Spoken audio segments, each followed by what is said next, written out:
আবার মুখে মুখে কথা। যা বলি তা কান পেতে শোনো। সন্ধ্যের পর সর্বদা আলো তোমার কাছে রাখবে, লণ্ঠনটা জেলে রাখবে। বাইরে বেরোতে হলে লণ্ঠন নিয়ে বেরোবে, দরজা বন্ধ করে থাকবে, ঠিক আছে?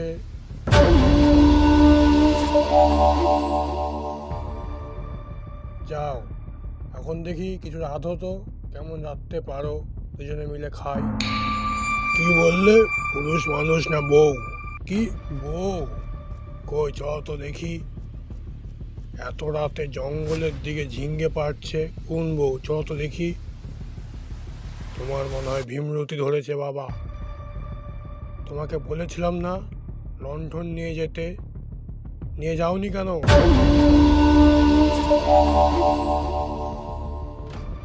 কই এখানে কই, কোথায় তো কোনো বউ নেই।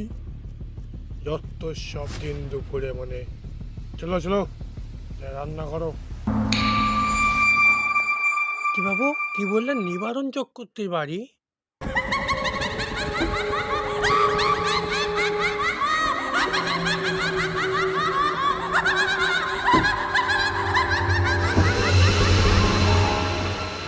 ও বাড়িতে থাকতে পারবে না বাবু, ও বাড়িতে থাকতে পারবে না।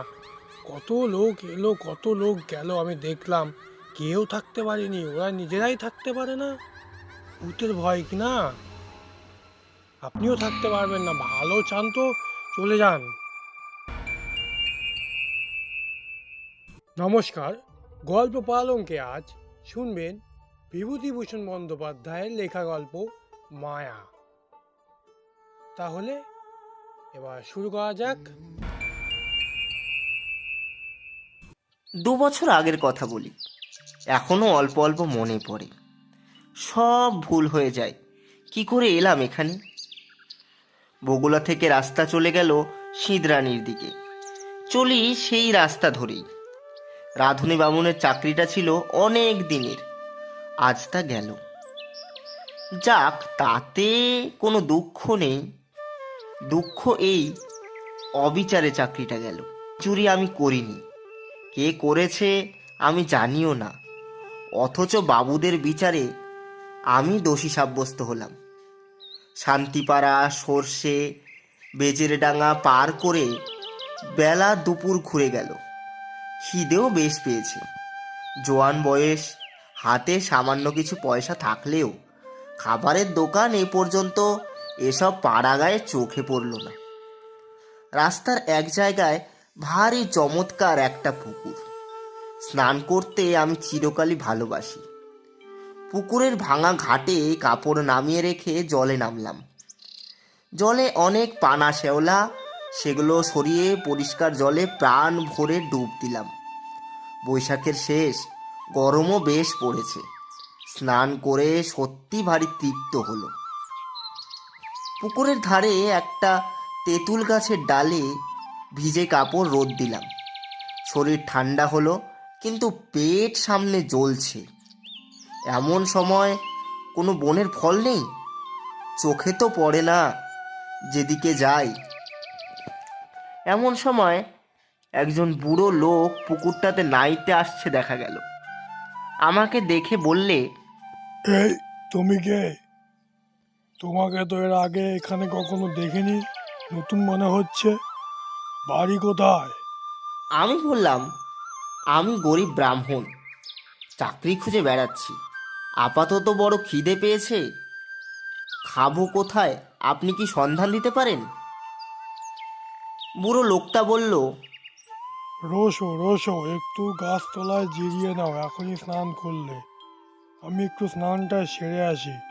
দেখছো না কি সুন্দর গরম, গরমের মধ্যে হাওয়া বইছে, গাছপালা নড়ছে, পাখির ডাক। রোসো, ওই চানটা সেরে আসি, তারপর সব ঠিক করে দিচ্ছি। স্নান সেরে উঠে লোকটি আমাকে নিয়ে গ্রামের মধ্যে ঢুকে জঙ্গলে ঘেরা একটা পুরনো বাড়িতে ঢুকলো। বললে, আমার নাম নিবারণ চক্রবর্তী। এই যে দেখছো বাড়িটা, এটা আমার বাড়ি, কিন্তু আমি এখানে থাকি না। কলকাতায় আমার ছেলেরা ব্যবসা করে, শ্যামবাজারে ওদের বাস। এত বড় বাড়ি পড়ে আছে, আর সেখানে মাত্র 3খানা ঘরে আমরা থাকি। কি কষ্ট বলো দেখি। আমি মাসে মাসে একবার আসি, বাড়ি দেখাশুনো করি। ছেলেরা ম্যালেরিয়ার ভয়ে আসতে চায় না। মস্ত বড় বাগান আছে বাড়ির পেছনে, তাতে সব রকমেরই ফল ফুলের গাছ আছে। 12 ভূতে খায়। তুমি এখানে থাকবে? বললাম, থাকতে পারি। আচ্ছা, আগে কি কাজ করতে বাবা? রাঁধুনির কাজ। যে কদিন আছি এখানে, সে কদিন রাধো, দুজনে মিলে খাই। তারপর আমি চলে গেলে তুমি একাই থাকবে। আমি রাজি হয়ে যেতে লোকটা হঠাৎ যেন ভারী খুশি হলো। আমার খাওয়ার ব্যবস্থা করে দিল। তখনই খাওয়া দাওয়ার পর আমাকে একটা পুরনো মাদুর আর একটা মোটা তাকিয়া বালিশ দিয়ে বলল, বিশ্রাম করো। পথ হেঁটে বড় ক্লান্ত হয়ে পড়েছিলাম। ঘুমিয়ে যখন উঠলাম, বেলা তখন নেই। রাঙা রোদ বড় বড় গাছপালার উঁচু ডালে। এরই মধ্যে বাড়ির পেছনের জঙ্গলে শেয়ালের ডাক শুরু হলো। আমি বাড়ির বাইরে গিয়ে এদিক ওদিক খানিকটা ঘুরে বেড়ালাম। যেদিকে চাই সেদিকেই পুরনো আম কাঁঠালের বন জঙ্গল। কোনো লোকের বাড়ি নজরে পড়ল না। জঙ্গলের মধ্যে এক স্থানে কেবল একটা ভাঙা দেউল দেখতে পেলাম। তার মধ্যে উঁকি মেরে দেখি শুধু চামচিকের আড্ডা। ফিরে এসে দেখি বুড়ো নিবারণ চক্রবর্তী বসে তামাক খাচ্ছে। আমাকে বললে, চা করো তো দেখি। আর হ্যাঁ, সাথে চিড়ে ভাজো। নুন তেল মেখে কাঁচা লঙ্কা দিয়ে চিড়ে খাবো, ও তার সাথে চা পান করবো। সন্ধ্যের পর বলল, ভাত চড়িয়ে দাও। সরু আতপ চাল আছে, গাওয়া ঘি আছে, আলু আছে। যে আজ্ঞে। আর তোমার জন্য ঝিঙের একটা তরকারি করে নিও। ঝিঙে আছে রান্নাঘরের পেছনে। আলো হাতে নিয়ে যাও, এ বেলাতেই তুলে নিয়ে আনো ঝিঙে। আর হ্যাঁ, আর একটা কথা, রান্নাঘরে সর্বদা আলো জ্বেলে রাখবে। তা তো রাখতেই হবে, অন্ধকারে কি রান্না করা যায়। মস্ত বড় বাড়ি, ওপরে নিচে বোধহয় 14-15খানা ঘর, এছাড়া টানা বারান্দা। 2-4খানা ছাড়া অন্য সব ঘরে তালা দেওয়া। রান্নাঘরের সামনে মস্ত বড় লম্বা রোয়াক। রোয়াকের ও মুড়োয় 4-5টা নারকেল গাছ আর একটা বাতাবি লেবুর গাছ। ঝিঙে তুলতে হলে ওই লম্বা রোয়াকের ও মুড়োয় গিয়ে আমায় উঠোনে নামতে হবে। তারপর ঘুরে রান্নাঘরের পেছন দিয়ে যেতে হবে। তখনও সম্পূর্ণ অন্ধকার হয়নি। আলোর দরকার নেই ভেবে আমি এমনি শুধু হাতেই ঝিঙে তুলতে গেলাম। বাবা, কি আগাছার জঙ্গল রান্নাঘরের পেছনে! বুনো ঝিঙে গাছ, যাকে এঁটো গাছ বলে, অর্থাৎ এমনি বীজ পড়ে যে গাছ হয় তাই। অনেক ঝিঙে ফলেছে দেখে বেছে বেছে কচি ঝিঙে তুলতে লাগলাম। হঠাৎ আমার চোখে পড়ল একটি বউ মতো কে মেয়ে ছেলে আমার সামনাসামনি হাত 10 দূরে ঝোপের মধ্যে নিচু হয়ে আধগামটা ঘোমটা দিয়ে আমারই মতো ঝিঙে তুলছে। দুবার আমি চেয়ে চেয়ে দেখলাম, তারপর পেছন ফিরে 7-8টা কচি ঝিঙে তুলে চলে আসবার সময় আর একবার চেয়ে দেখলাম। দেখি বউটি তখনও ঝিঙে তুলছে। নিবারণ চক্রবর্তী বললে, ঝিঙে পেলে? আগে হ্যাঁ, অনেক ঝিঙে আছে। আর একজন কে তুলছিল? নিবারণ বিস্ময় সুরে বললে, কোথায়? ওই রান্নাঘরের পেছনে, বেশি জঙ্গলের দিকে। পুরুষ মানুষ? না, নতুন বউ। নিবারণ চক্রবর্তীর মুখ কেমন যেন হয়ে গেল। বললে, কোথায় বউ? চলো তো দেখি। আমি ওকে সঙ্গে করে রান্নাঘরের পেছনে গিয়ে দেখি কিছুই না। নিবারণ বললে, কই কই কেউ তো নেই এখানে। ওই তো ওখানে ছিল, ও ঝোপটার কাছে। হ্যাঁ, যত সব। চলো চলো, খায় দেয় কাজ নেই, দিন দুপুরে বউ দেখলেন উনি। আমি একটু আশ্চর্য হলাম। যদি একজন পাড়া গাঁয়ের বৌঝি দুটো জংলি ঝিঙে তুলতে এসেই থাকে, তবে তাতে এত খাপ্পা হওয়ার কি আছে ভেবে পাইনি। তাছাড়া আজ না হয় উনি এখানে আছে, কাল যখন কলকাতায় চলে যাবেন তখন বুনো ঝিঙে কে চৌকি দেবে? রাতে খাওয়া দাওয়ার পর বুড়ো আবার সেই ঝিঙে চুরির কথা তুললে। বললে, আলো নিয়ে যাওনি কেন ঝিঙ্গে তুলতে? তোমায় আমি আলো হাতে করে নিয়ে যেতে বলেছিলাম কিনা? মনে আছে সে কথা? যদি মনে থাকে তাহলে কেন যাওনি আলো নিয়ে? আমি বুঝলুম না কি তাতে দোষ হলো। বুড়োটা খিটখিটে ধরনের, বিনা আলোতে যখন সব আমি দেখতে পাচ্ছি, এমনকি ঝিঙে চুরি করা বউটাকে পর্যন্ত, তখন আলো না নিয়ে গিয়ে দোষ করেছি কি? বুড়ো বললে, না না, সন্ধ্যার পর সর্বদা আলো কাছে রাখবে। কেন? বলছি তাই। তোমার বয়স কত? 37-38 হবে। অনেক কম আমার বয়সের চেয়ে। আমার 63। যা বলি কান পেতে শোনো। আগে নিশ্চয়ই। রাতে শুয়ে আছি, ওপরের ঘরে কিসের যেন একটা খটখট শব্দ শুনে ঘুম ভেঙে গেল। জিনিসপত্র টানাটানির শব্দ। কে বা কারা যেন বাক্স বিছনা এখান থেকে ওখানে সরাচ্ছে, ভারী জিনিস সরাচ্ছে। বুড়ো কাল সকালে চলে যাবে কলকাতায়, তাই বোধহয় জিনিসপত্র গোছাচ্ছে। কিন্তু এত রাত্রিরে, বাবা কি ব্যতিগ্রস্ত মানুষ! সকালে উঠে বুড়োকে বলতেই বুড়ো অবাক হয়ে বলল, আমি? হ্যাঁ, অনেক রাতে। ও হ্যাঁ, না মানে, হ্যাঁ ভাই, ঠিক ঠিক। আমাকে বললেই হতো, আমি গুছিয়ে দিতাম। চক্কর্তি বুড়ো আর কিছু না বলে চুপ করে গেল। বেলা 9টার মধ্যে আমি ডাল ভাত আর ঝিঙে ভাজা রান্না করলাম। খেয়ে দিয়ে পোটলা বেঁধে সে রওনা হলো কলকাতায়। যাওয়ার সময় বারবার করে বলে গেল, নিজের ঘরের মতো থেকো ঠাকুর। পেয়ারা আছে, আম কাঁঠাল আছে, পেঁপে আছে। আমার খাস জমি পড়ে আছে 3 বিঘে, তাতে তরি তরকারি পোতা রয়েছে। ভদ্রাসন হলো 1.5 বিঘের উপর। লোকের অভাবে জঙ্গল হয়ে পড়ে আছে। খাটো, তরকারি উৎপন্ন করো, খাও, বেচো। তোমার নিজের বাড়ি ভাববে, দেখাশুনো করো, থাকো। হ্যাঁ, ভাবনা নেই। আর হ্যাঁ, আর একটা কথা, একটু কাছে এসো, শোনো। চক্কর্তি বুড়ো অকারণে সুর খাটো করে বলল, কত লোকে ভাঙচি দেখাবে, কারো কথা শুনবে না।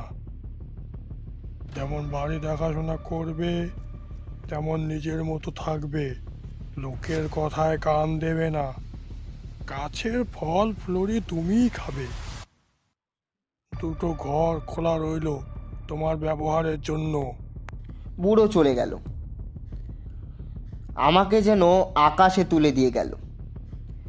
আরে এত বড় বাড়ির বড় বড় দুখানা ঘর আমার ব্যবহারের জন্য রেখেছে, তাছাড়া বারান্দা, রান্নাঘর, রোয়াক তো আছেই। বাড়িতে পাতকুয়ো, জলের কষ্ট নেই। শুকনো কাঠ যথেষ্ট, কাঠের কষ্ট নেই। 10 টাকা আগাম দিয়ে গিয়েছে বুড়ো। প্রায় আধমনটাক সরু আতপ চালও আছে। গাছ ভরা আম কাঁঠাল, এ যেন ভগবানের দান, আকাশ থেকে পড়ল হঠাৎ। বিকেলের দিকে তেল নুন কিনবো বলে মুদির দোকান খুঁজতে বেরোলাম। বাপরে, কি বন জঙ্গল গাঁখানার ভেতরে! আর এদের যেখানে বাড়ি তার ত্রিসীমানায় কি কোনো লোকালয় নেই? জঙ্গল ভেঙে সুড়িপথ ধরে আধ মাইল যাওয়ার পর একটা লোকের সঙ্গে দেখা হলো। সেও তেল কিনতে যাচ্ছে, হাতে তেলের ভার। আমায় দেখে বলল, বাড়ি কোথায়? এখানে আছি, নিবারণ চক্রবর্তী বাড়ি। কেন নিবারণ চক্রবর্তী কেন? দেখাশোনা করি, কাল এসেছি। ও বাড়িতে থাকতে পারবে না। কেন? এই বলে দিলাম, দেখে নিও। কত লোক ও বাড়িতে এলো গেল, ওরা নিজেরাই থাকতে পারে না তো অন্য লোক। হ্যাঁ, ও বাড়ির ছেলে বউরাই কোন কাল থেকে বাড়িতে আসে না। কেন? তা কি জানি, ও বড় ভয়ানক বাড়ি। তুমি বিদেশি লোক, খুব সাবধান। আর কিছু না বলে লোকটা চলে গেল। আমি দোকান খুঁজে জিনিস কিনে বাড়ি ফিরলাম। তখন বিকেল গড়িয়ে গিয়ে সন্ধে নেমেছে। দূর থেকে জঙ্গলের মধ্যেকার পুরনো উঁচু দোতলা বাড়িখানা দেখে আমার বুকের ভেতরটা ছ্যাঁত করে উঠল। সত্যি, বাড়িখানার চেহারা কীরকম যেন। ও যেন একটা জীবন্ত জীব, আমার মতো ক্ষুদ্র লোককে যেন গিলে ফেলবার জন্য হাত বাড়িয়ে এগিয়ে আসছে। অমনতর ওর চেহারা কেন? কিছু না, লোকটা আমার মন খারাপ করার জন্য দায়ী। আমি যখন তেল নুন কিনতে যাই তখন আমার মনে দিব্যি ফুর্তি ছিল। হঠাৎ এমন হওয়ার কারণ হচ্ছে ওই লোকটার ভয় দেখানো কথাবার্তা। গায়ে পড়ে অত হিত করার দরকার কি বাপু তোমার? চক্রবর্তী বুড়ো তো বলেই গিয়েছে, কত লোক কত কথা বলবে, কারো কথায় কান দিও না। কিছু না, গাছপালার ফল ফুলুরি গায়ের লোক চুরি করে খায় কি না? বাড়িতে অমন একজন পাহারাদার থাকলে লুটপাট করে খাবার ব্যাঘাত হয়, সেই জন্যেই ভয় দেখানো। যেমন ওই বউটি কাল সন্ধেবেলা ঝিঙে চুরি করছিল। অনেক দিন যেন আরামে থাকিনি। বিনা খাটুনিতে পয়সা রোজগারের এমন সুযোগ জীবনে কখনো ঘটেনি। নিজের জন্য শুধু দুটো রান্না, মিটে গেল কাজ। সকাল সকাল রান্না সেরে নিচের বড় রোয়াকে বসে আপন মনে গান গাইতে লাগলাম। এত বড় বাড়ির আমি মালিক, কারো কিছু বলবার নেই আমাকে, যা খুশি করব। হঠাৎ ভয়ানক আশ্চর্য হয়ে গেলাম। দোতলার নালির মুখ দিয়ে পড়তে লাগলো জল, যেমন ওপরের বারান্দাতে কেউ হাত পা ধুলে জল পড়ে। বেশ মোটা ধারে জল পড়তে লাগলো। তখনই আমি উঠে রোয়াকের ধারে দাঁড়িয়ে দোতলার বারান্দার দিকে চেয়ে দেখলাম, তখনও জল পড়ছে, সামনে মোটা ধারায়। ওপরে সিঁড়ির দরজায় তালা দেওয়া, চাবি চক্রবর্তী মশাই নিয়ে গিয়েছেন, সুতরাং দোতলায় যাওয়ার কোনো উপায় আমার নেই। এ জল কোথা থেকে পড়ছে? মিনিট 10 জল পড়ার পর জলের ধারা বন্ধ হয়ে গেল।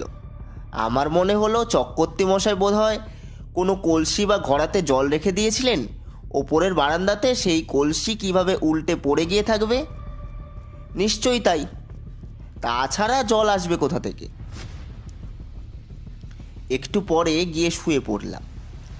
আলো নিভিয়ে শুয়ে পড়ার সঙ্গে সঙ্গে আমার চোখে ঘুম জড়িয়ে এলো। অনেক রাতে একবার ঘুম ভেঙে গেল। জানলা দিয়ে সুন্দর জ্যোৎস্না এসে পড়েছে আমার বিছানায়। কি একটা ফুলের গন্ধ আসছে, বেশ সুবাস ফুলের। কি ফুল? ঘুমের ঘরেই ভাবছি। এমন কোনো সুগন্ধওয়ালা ফুল তো বাড়ির কাছাকাছি দেখিনি। তড়াক করে লাফিয়ে উঠলাম। ও কি, জানলার সামনে দিয়ে একটি বউ চলে গেল রোয়াক বেয়ে। হ্যাঁ, স্পষ্ট দেখেছি, ভুল হওয়ার কথা নয়। আমি তখনই উঠে দরজা খুলে রোয়াকে গিয়ে দাঁড়ালাম। রোয়াকে দাঁড়াতে দুটো জিনিস আমার কাছে স্পষ্ট হলো। প্রথম, এই ফুলের সুবাসটা রোয়াকে অনেকখানি ঘন। ওই বউটি যেন এই সুবাস ছড়িয়ে গেল এই কতক্ষণ। না, এ কোনো ফুলের সুবাস নয়, এ কিসের সুবাস তা আমার মাথায় আসছে না। কেমন একরকম যেন লাগছে, একরকম নেশার মতো। কেন আমি বাইরে এসেছি, ও কে? একটি বউ রোয়াগ বেয়ে খানিক আগে চলে গিয়েছিল, সেই ছড়িয়ে গিয়েছে এই তীব্র সুবাস, কিন্তু কোনো দিকে নেই। গেল কোথায়? সেদিন দুপুরে এক ঘটনা ঘটল। আমি ভাত নামিয়ে হাঁড়ি রাখতে যাচ্ছি, এমন সময় দোতলার বারান্দাতে অনেক লোক যেন একসঙ্গে হেসে উঠল। সে কি ভীষণ অট্ট হাসি! আমার গা যেন দোল দিয়ে উঠল সে হাসি শুনে। খিলখিল করে হাসি নয়, খল খল করে হাসি। আকাশ বাতাস থমথমে উঠল সে হাসির শব্দে। ভাত ফেলে রেখে দৌড়ে গেলাম। রোয়াকে গিয়ে ওপরের দিকে দেখি, কিছুই না। নিচের জানলা যেমন বন্ধ, ওপরের ঘরের সারবন্দি জানলাও সেরকম বন্ধ। হাসির লহর তখন থেমে নিশ্চুপ হয়ে গিয়েছে। ব্যাপার কি? কোনো বদমাইশ লোকের দল ওপরে আড্ডা বেঁধেছে। ওপরের সিঁড়ির মুখে গিয়ে দেখি দরজায় তেমনি কুলুপ ঝুলছে।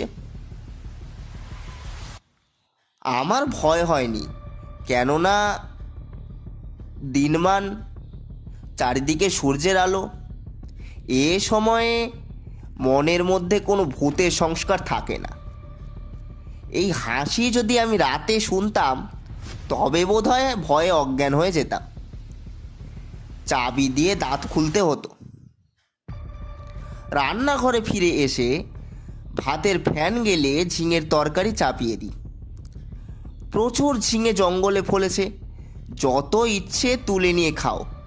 আমারই বাড়ি, আমারই ঝিঙে লতা। বাড়ির মালিক হওয়ার যে একটা মাদকতা আছে তা কাল থেকে বুঝছি। আমার মতো গরিব বামুনের জীবনে এমন জিনিস এই প্রথম। কান পেতে রইলুম ওপরের ঘরের কোনো শব্দ আসে কি না। ছুঁচ পড়বারও শব্দ পেলাম না। খেয়ে দিয়ে নিজের মনে বিছানায় শুয়ে ঘুমিয়ে পড়েছি। ঘুমের ঘোরে শুনছি ঘরের মধ্যে অনেক লোক কথাবার্তা বলছে, হাসছে। ঘুমের মধ্যেও আমি ওদের কথাবার্তা যেন শুনছি। যেমন কোনো বিয়েবাড়িতে ঘর ভর্তি লোকের মধ্যে ঘুমিয়ে পড়লে লোকজনের গলার শব্দ ঘুমের মধ্যে পাওয়া যায়। হয়তো সবটাই আমার মনের ভুল। মনের সেই যে ভাব হয়েছিল হাসি শুনে, তারই ফল। এরপর 9 দিন আর কোনো কিছু ঘটেনি। মানুষের মনের অভ্যাস, অপ্রীতিকর জিনিসগুলো তাড়াতাড়ি দিব্যি ভুলে যেতে চায়, পারেও ভুলে যেতে। আমি নিজের মনকে বোঝালুম ওসব কিছু না। কি না কি শুনতে কি শুনেছি। বউ দেখা চোখের ভুল, হাসি শোনাও কানের ভুল, সব ভুল। এই 9 দিনে আমার শরীর বেশ সেরে উঠল। খাই দাই আর শুধু ঘুমোই। কাজকর্ম কিছু নেই। কেমন এক ধরনের কুড়েমি পেয়ে বসেছে আমাকে।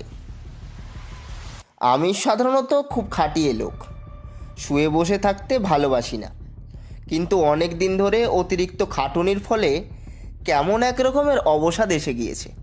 শুধুই আরাম করতে ইচ্ছা হয়। 9 দিনের দিন বিকেলে মনে হলো রান্নাঘরের পেছনে সেই ঝিঙের জঙ্গলটা একটু কেটে পরিষ্কার করি। ঝিঙের লতাগুলো বাঁচিয়ে অবশ্য। ওখানে ঝালের চারা পুঁতবো।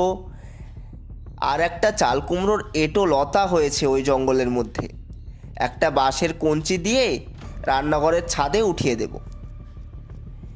এ বাড়ির কাজ করে সুখ আছে, কারণ দা, কোদাল, কাস্তে, নিড়েন, শাবল, কুড়ুল সব মজুদ আছে। ঘরের কোণে একটা হাত করাত স্তক। অল্পক্ষণ মাত্র কাজ করেছি, আধ ঘন্টাও হবে না। হঠাৎ দেখি সেই বউটি ঝিঙে তুলতে এসেছে। নিচু হয়ে ঝোপের মধ্যে ঝিঙে তুলছে। সঙ্গে সঙ্গে দোতলার ঘরগুলোর মধ্যে এক মহা কলরব উপস্থিত হলো। অনেকগুলো লোক, আন্দাজ জনা 50 একসঙ্গে যেন হই হই করে উঠল। সব দরজা জানলা যেন একটা ঝড়ের ঝাপট লেগে একসঙ্গে খুলে গেল। বন কাটা ফেলে আমি ওপরের দিকে চেয়ে দেখলাম। সামনে রোয়াকে এসে দাঁড়ালাম। কই, একটা জানলা দরজার কপাটও খোলেনি দোতলার, যেমন তেমনি আছে। ব্যাপার কি, বাড়িটার মৃগীরোগ আছে নাকি? মাঝে মাঝে এমন বিকট চিৎকার করে ওঠে কেন? এবার তো ভুল হওয়ার কোনো কথা নয়। সম্পূর্ণ সুস্থ মনে কাজ করতে করতে এই চিৎকার আমি শুনেছি এইমাত্র। এখন আবার চারিদিক নিস্তব্ধ, কোনো দিকে কোনো শব্দ নেই। সেই বউটি আবার ঝিঙে তুলতে এসেছে এই গোলমালের মধ্যে। দৌড়ে গেলাম রান্নাঘরের পেছনে, সেখানেও কেউ নেই। সেদিন রাতে এক ঘটনা ঘটল, ভারী মজার ঘটনা বটে। খেয়ে দিয়ে সবে শুয়েছি, সামান্য তন্দ্রা এসেছে। এমন সময় কিসের শব্দে তন্দ্রা ছুটে গেল। চেয়ে দেখি আমার বিছানার চারিপাশে অনেক লোক জড়ো হয়েছে। তাদের সবারই মাথায় লাল পাগড়ি, হাতে ছোট ছোট লাঠি। আশ্চর্যের বিষয়, সকলের মুখ এক রকম দেখতে। এক থেকে যেন 50টা হয়েছে এরকম মনে হয় প্রথমটা। বহু আরশিতে যেন এক মুখই দেখছি। কে যেন বলে উঠল, আমাদের মধ্যে আজকে যেন এসেছে। একজন তার উত্তর দিল, এখানে একজন পৃথিবী লোকের বাড়ি আছে অনেক দিন থেকে। আমি বাড়িটা দেখিনি, তবে শুনেছি। যারা দেখতে জানে তারা বলে সেই বাড়ির মধ্যে একটা লোক রয়েছে রে। সব মিথ্যা, সব মিথ্যা। কোথায় বাড়ি? আমরা তো কেউ দেখিনি। তবে এসো, আমরা সবাই নৃত্য করি। এসো এসো। বাপরে বাপ, কথায় বলে ভূতের নেত্য। শুনেই এসেছিলাম এতদিন, এবার স্বচক্ষে দেখলাম। সে কি কাণ্ড! অতগুলো লোক একসঙ্গে লাঠি বাজিয়ে এক তাণ্ডব নৃত্য শুরু করে দিলে। আমার দেহের মধ্যে দিয়ে যে কতবার এলো গেল, তার সঙ্গে বিকট চিৎকার আর হল্লা। আমার বিছানায় বা আশেপাশের কোনো অংশ তারা স্পর্শও করল না। আমি যে সেখানে আছি তাও যেন তারা জানে না। ওদের হুঙ্কার আর ভৈরব নৃত্যে আমি জ্ঞান শূন্য হয়ে গেলাম। যখন জ্ঞান হলো, তখন শেষের রাতের জ্যোৎস্না খোলা জানলা দিয়ে বিছানায় পড়েছে। সেই ফুলের অতি মৃদু সুবাস ঘরের ঠান্ডা বাতাসে। আমি আধ অচেতনভাবে জানলার বাইরে জ্যোৎস্না মাখা গাছপালার দিকে চেয়ে রইলাম। কতক্ষণ পরে জানি না ভোর হয়ে গেল। বিছানা ছেড়ে উঠে দেখি ঘুমের কোনো ব্যাঘাত হয়নি। সুনিদ্রা হলে শরীর যেমন ঝরঝরে আর সুস্থ লাগে তেমনই বোধ করছি। তবে সে ভূতের নাচকে দেখেছিল, সে নাচ কি তবে ভুল? খেয়ে দেয়ে পরম আরামে শুয়ে ঘুমিয়ে স্বপ্ন দেখেছি। তাই যদি হয়, সেই শেষ রাত্রে ঠান্ডা বাতাসে যে ফুলের সুবাস পেয়েছি তা কোথা থেকে এলো? সেই বউটি যখন চলাফেরা করে তখনও এমনই সুবাস ছড়ায় বাতাসে। সুবাসটা ভুল হতে পারে না। এখনও সে গন্ধ আমার নাকে লেগে রয়েছে। কোনো অজানা বনফুলের সুবাস হবে হয়তো। তাই হবে। তেল কিনতে গিয়েছি দোকানে। দোকানি বললে, কিরকম আছো? বলি কিছু দেখছো না কি হে? না। তবে কিছু কি শুনেছো? না। তুমি দেখছি তো সাধু লোক, টুকটাক কিছু জানো নাকি? হ্যাঁ, যেমন ভূতের মন্ত্র। তেল দাও চলে যাই, ওসব বাজে কথা। আচ্ছা আচ্ছা, ঠিক আছে। বলছি আর একটা কথা, ওখানে কি কোনো মেয়ে কোনোদিন দেখোনি এই বউ মতো? আর কোনো কি গন্ধ পাওনি? কিসের গন্ধ? কোনো ফুলের গন্ধ। না। খুব বেঁচে গিয়েছো তুমি। তোমার আগে যারা ওখানে থাকতো তারা সবাই একটি বউকে দেখতো ওখানে প্রায়। এমন হতো শেষে ও বাড়ি ছেড়ে তারা নড়তে চাইতো না। তারপর রোগা হয়ে দিন দিন শুকিয়ে শেষ পর্যন্ত মারা যেত। দুটি লোকের এরকম অবস্থা হয়েছে। বাড়িতে ভূতের বাস তো, ভূতে লোককে পাগল করে দেয়। তাদের কাণ্ড জ্ঞান বলে কিছু থাকে না। বাড়িটি তাদের এমন ভালো লাগে যে তারা না খেয়ে দেয়ে বাড়িতে পড়ে থাকতে চায়, ছেড়ে একদম কোথাও যেতে চায় না। তুমি দেখছি ভূতের মন্ত্রছন্ত্র জানো। যাই হোক, আমরা তো ও বাড়ির ত্রিসীমানায় যাইনি। মাথা খারাপ করে দেয় সাধারণ মানুষের। তুমি বিদেশি লোক, খুব সাবধান। তেল নিয়ে ঘরে চলে এলাম। ভাবতে ভাবতে এলাম, মাথা খারাপ হওয়ার সূত্রপাত আমারও হলো নাকি?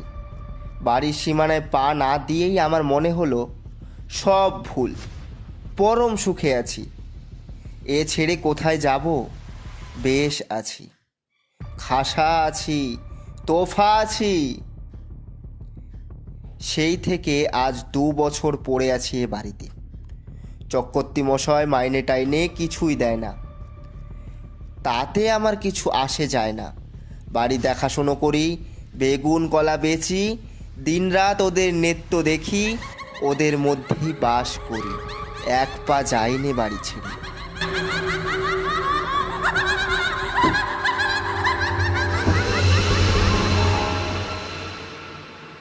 শুনছিলেন বিভূতিভূষণ বন্দ্যোপাধ্যায়ের লেখা গল্প মায়া। গল্প পাঠে ও প্রধান চরিত্রে রয়েছে সৌমন্তক দত্ত এবং গল্পে নিবারণ চক্রবর্তী, পথিক ও দোকানি। এছাড়াও ভূতের ভূমিকায় আমি পঙ্কজ রয়। আজ এ পর্যন্তই, ফিরছি আমরা পরের সপ্তাহে। ধন্যবাদ।